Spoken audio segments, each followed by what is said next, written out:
자, 인도에서 어떤 모습을 우리 친구들에게 알려드릴까를 선생님이 생각해 봤었는데 좀 전에 화면 보셨죠? 사람들이 막 물감 색색을 뒤집어 쓰고 즐기고 있는 이 모습, 바로 중국의 춘절과 비교할 수 있는 인도의 홀리 축제입니다.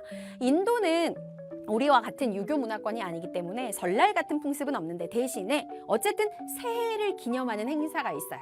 그게 바로 홀리 축제거든요. 뭔가 봄이 오는 것을 기념하는 축제이고, 그래서 인도는 1월 1일을 기념하기보다는 날씨가 겨울에서 봄으로 바뀌는 3월 말에서 4월 초를 새해로 생각하고 이때 엄청난 규모의 홀리 축제를 연다고 합니다. 근데 사실은 이건 춘절하고 비교하기 위해서 선생님이 준비한 거고요. 선생님이 진짜 보여드리고 싶었던 인도의 모습은 이게 아니라 인도의 엄청난 발전에 대한 것이었어요. 인도 같은 경우에 진짜 빠르게 경제가 성장하고 있습니다. 인도는 워낙 땅덩어리가 넓어서 지역마다 특징이나 나타나는 모습이 다르기는 한데, 인도에서도 성장을 상징하는 가장 유명한 도시는 바로 인도의 벵갈루루라고 하는 도시죠. 이 벵갈루루는 최첨단 산업, IT 산업의 메카로서 전 세계에서도 넘버 5 안에 들 정도로 굉장히 빠르게 성장하는 인도의 실리콘밸리라고 불리는 그러한 도시인데요. 이 인도의 벵갈루루 같은 경우에는요, 미국의 일부 지역과 딱 시간 차이가 12시간이 발생을 합니다. 그래서 미국에 있는 어떤 최첨단 산업의 회사가 인도 벵갈루루에 지사를 만들어 놓으면 뭐가 가능하냐? 24시간 365일 업무가 돌아갈 수 있어요. 그러니까 미국에서 밤에 직원들이 퇴근할 때 벵갈루루에서 일을 이어받아서 하고요. 벵갈루루의 직원들이 밤에 퇴근을 할 때 미국에서 다시 직원들이 출근을 해서 일을 이어받을 수가 있죠. 자, 그래서 실제로 엄청나게 많은 미국의 반도체 기업들이 벵갈루루로 몰려가서 여기에 지사, 자회사 등을 설립을 하고 있습니다. 자, 그런데 인도에서 최첨단 산업의 성장만큼이나 또 빠르게 성장하는 게 하나가 더 있으니 그게 바로 제목에서 눈치채셨을 텐데요. 바로 인구입니다. 2023년 이 인도는 중국을 누르고 세계 인구 성장 1위 국가가 되어버렸죠. 자, 굉장히 오랫동안 중국이 전 세계 인구 1위였는데 지금은 인도가 1위라는 거. 이건 아마 중학교 1학년 사회에서도 굉장히 비중 있게 중요하게 다시 배우시게 될 거예요.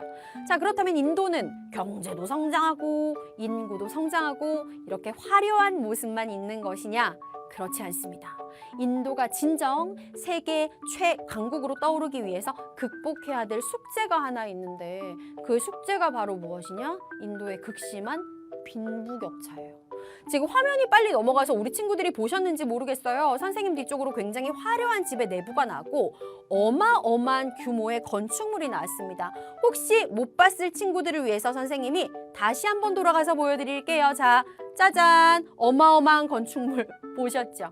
이게 여러분 놀랍게도 한 집안이 쓰고 있는 한 집안의 가옥의 모습입니다. 이 이름하여 안틸리아 타워라고 하는 거고 2011년에 만들어졌는데요. 인도의 어마어마한 부자 무케시라고 하는 사람이 자기 집안 사람들이 거주하기 위해서 이 타워? 본인들끼리 사니까 아파트라고 해도 될까요? 그런 목적으로 만든 건축물이에요. 어떤 사업이나 업무용으로 만든 게 아닙니다. 이 안틸리아 타워가 오늘날 전 세계라기보다 아시아에서 가장 비싼 저택으로 꼽히는데 사실은 전 세계로 따져봐도 제일 비싼 집이 아닐까 싶습니다. 정확한 가격을 무케시가 말을 한 적은 없지만 추정컨대 오늘날 우리나라 돈으로 따졌을 때 약 1조 3천억에서 1조 7천억 정도가 될 것이다라고 이 전문가들은 분석을 하고 있죠. 자, 그런데 인도의 빈부격차 얘기하다가 왜 타워 얘기만 하는가? 빈부격차를 딱 보여드리기 위해서 준비한 거예요. 방금 봤던 이 안틸리아 타워가 뭄바이라고 하는 인도의 어떤 큰 도시 안에 있거든요. 그런데 뭄바이는 이렇게 화려한 모습만 있는 도시가 아닙니다. 자, 잘 보셔야 됩니다. 뭄바이의 또 다른 모습, 바로 이런 모습이에요. 자, 방금 여러분들이 보셨던 장면은 바로 이 인도에 있는 다랍이라고 불리는 지역, 뭄바이 안에 있는 한 지역인데요. 뭄바이에 있는 그 인도 사람들 중에 가장 가난한 사람들이 빨래를 하는 것을 업으로 삼고 직업으로 삼고 모여있는 공동 빨래터, 공장 같은 곳이라고 생각하시면 됩니다. 같은 뭄바이 안에서 누군가는 1조 몇천억이 되는 건물 안에서 살고 누군가는 평생 빨래를 업으로 생각하면서 살고, 이런 차이가 왜 발생하는 것이냐? 사실 이런 극심한 차이 안에는 인도의 뿌리 깊은 제도, 바로 카스트 제도가 있습니다. 오, 선생님, 그거 인도의 신분 제도, 카스트 제도 지금은 없는 거 아니에요? 이렇게 질문하는 친구들이 꽤 많아요. 법적으로 없는 건 맞아요. 카스트 제도라고 하는 신분 제도는 1950년에 인도 법에서 금지시키고 완전히 공식적으로는 사라졌습니다. 그런데 문제는 법으로 사라졌다고 해도 사람들의 머리와 마음속에는 여전히 그 카스트 제도가 남아있다라는 거죠.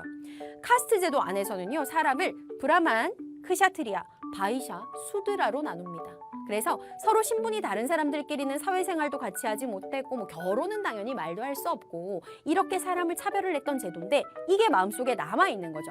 예를 들어서 나는 신분이 평등한 사람이지만 우리 집안이 수드라 집안이냐 아니면 과거 브라만 집안이냐에 따라서 여전히 사회생활을 하는데 제약이 있다 보니 이런 것들이 사회적 갈등을 유발하고 있습니다. 그래서 최근에는요, 인도의 젊은이들을 중심으로 이 카스트 제도를 극복하기 위한 여러 가지 노력들도 이루어지고 있다고 해요.